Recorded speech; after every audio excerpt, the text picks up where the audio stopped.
probably been told that melatonin is just for sleep. After all, it is considered the sleep hormone. But what if I told you that one of the most powerful regulators of blood sugar, insulin and fat burning, isn't a medication? It's not a supplement, it's not a food, but it's a hormone that your body makes naturally while you sleep. Yup, you guessed it. It's melatonin. And most people think melatonin is just for sleep. But the truth of the matter is that melatonin is one of the most underappreciated metabolic regulators in the entire endocrine system. Welcome back to Metabolic Health Solutions, where we empower health practitioners and health seekers and self healers to address the root cause of metabolic imbalances. I'm Dr. Rita Marie Loscalzo, founder of the Institute of Nutritional Endocrinology.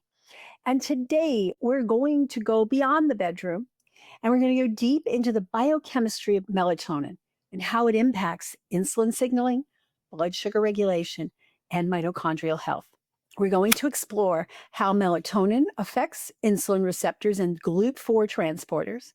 We're going to look at the impact on leptin and appetite regulation. We're also going to look at the melatonin-serotonin connection and how genetics, specifically the MTNR1B SNP, can influence your client's response to melatonin. So let's dive in. Melatonin is produced primarily by the pineal gland and it's stimulated by lack of light, but it's also synthesized in the gut and inside the mitochondria of every cell. Its primary job is to regulate the circadian rhythm, but it also enhances insulin receptor sensitivity. It reduces oxidative stress and mitochondrial dysfunction, and it improves the GLUT4 receptor translocation, helping glucose to get inside those cells. Plus, it modulates leptin secretion, which affects satiety and appetite, and also fat storage. Melatonin production follows a circadian pattern. It increases after dark, it peaks in the middle of the night, and then by morning, it's dropping down to baseline levels. Disruption in the rhythm impairs glucose tolerance and reduces insulin sensitivity. One of the reasons why sleep is so important for good glucose control. It does this because it upregulates the GLUT4 transporters in the skeletal muscle and thus enhances glucose uptake in response to insulin. So when melatonin is low, we have problems. It also improves the sensitivity of insulin receptors, helping insulin work more efficiently in the cells. So by reducing reactive oxygen species, melatonin supports healthy mitochondria, which play a role in insulin signaling. And energy production is its thing, right? And melatonin interacts with leptin, the hormone that regulates hunger and fat storage. It's produced by those fat cells. It tells you when you're full.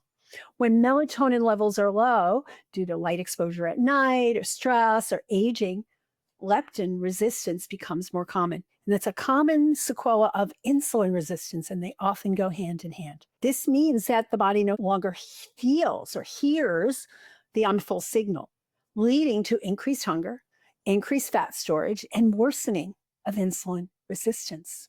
Melatonin made from serotonin, which is derived from the amino acid tryptophan. This means that poor gut health, stress, or nutrient insufficiencies can impact melatonin production, and it impacts melatonin levels indirectly, and thus insulin control.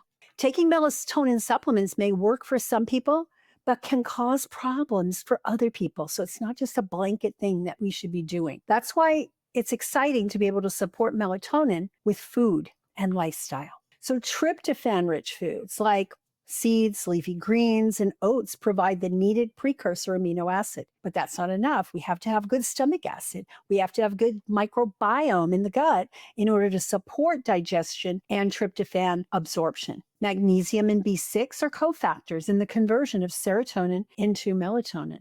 So foods that are rich in these nutrients are helpful, including my favorite chocolate and my other favorite green leafy vegetables, and also nuts and seeds. Some people carry a variant of the gene SNP MTNR1B. That's the melatonin receptor.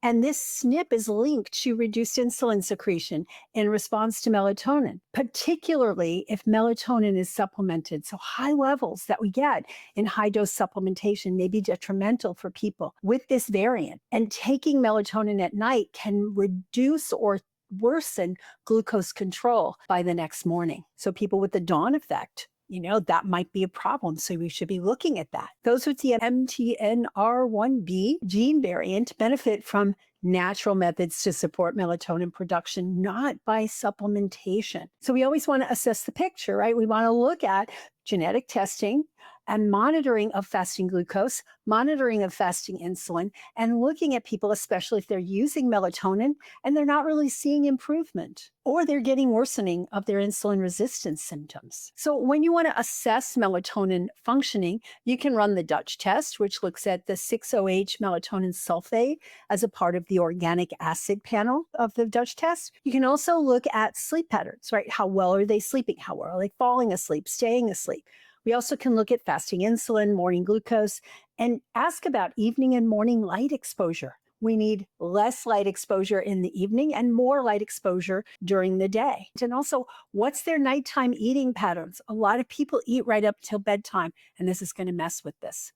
So there's few ways to boost melatonin naturally. Certainly supplementation of nutrients, but there's also certain foods and there's certain circadian biology support functions that we can do. So morning light exposure. This anchors the biological clock. So get out in the sun before noon, preferably within an hour of waking up, and be out for 10, 15 minutes at least. So what about going outside and meditating, laying in the lounge chair and meditating in the morning outside? That would get you both things, lower stress levels, lower cortisol levels, and get the stimulation from melatonin production. We want to avoid screens and bright lights after sunset. So blue light blocker glasses, there's some applications where you can reduce that on your screens, on your computer, on your phone, and also just shutting down the electronics early on. Avoid eating within 3 to 4 hours before bed. This is a hard one for lots of people, including me. Late meals disrupt your circadian insulin sensitivity. It's going to cause that extra weight around the middle, even if you're not eating too many calories. And sleeping in a fully dark room can be very helpful. Even small light sources can suppress the melatonin production. Some of the things you can supplement with are vitamin B6 and magnesium and tryptophan before bed. There are some foods like tart cherries and flax seeds that are natural melatonin sources, but we're telling you not to eat close to bedtime. So what I find helpful is tart cherry juice extract. You can get it as a powdered extract, or you can get it as a tincture type extract, and that can be taken before bed without disrupting and turning on the digestion and the whole insulin process. So it's easy to find and very helpful and very, very effective without disrupting all the insulin patterns. Even though microdosing melatonin and 0.3 to 1 milligram, that's a really small dose, may be helpful in a lot of cases like jet lag or shift workers or even Hashimoto's. Long-term use at higher doses can downregulate melatonin receptors and suppress your internal endogenous production of melatonin. So I believe that we should always assess first. And when you feel like supplementation is warranted, consider microdosing 0.3, start with 0.3 milligrams, 1 to 2 hours before bed, and avoid long-term high doses and watch to see how people respond. Sometimes people do not respond well. They either don't respond or they have negative response. They'll have nightmares or it has an opposite effect. You always want to pair the supplementation with lifestyle strategies to assess metabolic labs if things don't improve. Melatonin is more than just a sleep hormone. It's a metabolic messenger. And when you support its natural ebb and flow, you support insulin, blood sugar, mitochondrial health, and so much more. We're looking at interactions between hormones, interactions between nutrients, and not supplying a one-size-fits-all approach that doesn't work for everybody and doesn't necessarily get to the root causes. Together, we can transform health for ourselves and for our clients. If you enjoyed this video, like, subscribe, and check out our other videos on metabolic health and hormone balance next. I'll see you on the next video.